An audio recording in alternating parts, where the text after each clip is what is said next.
Derrière ce terre de quiétude se cache une psychose permanente. Nous sommes au marché Mokolo dans le 2e arrondissement de Yaoundé. 4 jours après le passage d'un groupe de brigands connus sous le pseudonyme de Microbe, les activités commerciales ont peu à peu repris. Une contrainte pour les commerçants qui doivent ici trouver leur gagne-pain. Nous sommes plongés dans une peur parce qu'on ne sait pas à quel moment ils peuvent arriver et ce qui peut se passer. Donc c'est avec beaucoup de difficultés qu'on vient nous manger, avec beaucoup de peur.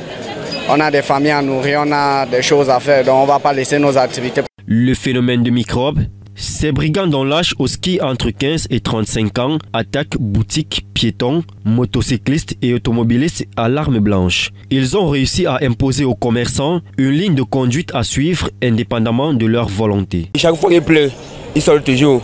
Quand ils sortent toujours. Quand ils sortent avec les couteaux ou les machettes, ils donnent ce rejoint.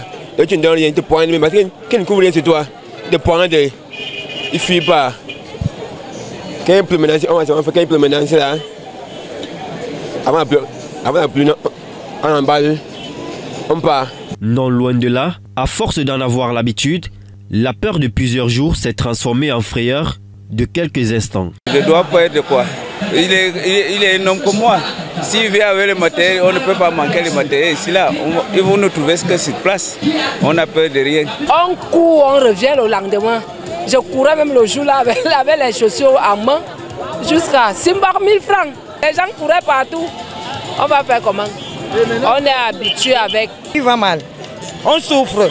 Tout le monde souffre pour avoir son gagne-pain. Mais d'autres viennent pour arracher. Ils implorent l'intervention des pouvoirs publics pour que prenne fin ce phénomène qui à chaque fois cause d'énormes pertes matérielles et parfois en vies humaines. Malgré tout, nous avons repris nos activités. Nous voyons que le travail que la police abat.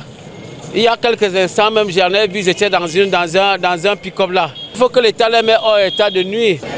C'est quelque chose que le gouvernement doit vraiment prendre au sérieux. Nous cherchons ici, donc quand il y a encore des trucs comme ça, ça dérange vraiment. Ça perturbe le commerce. Il propose aussi que soient créés des centres de désarmement, formation et de réinsertion, félicitant dans la même veine la prompte réaction de la gendarmerie nationale qui a permis de mettre hors d'état de nuire certains membres du groupe.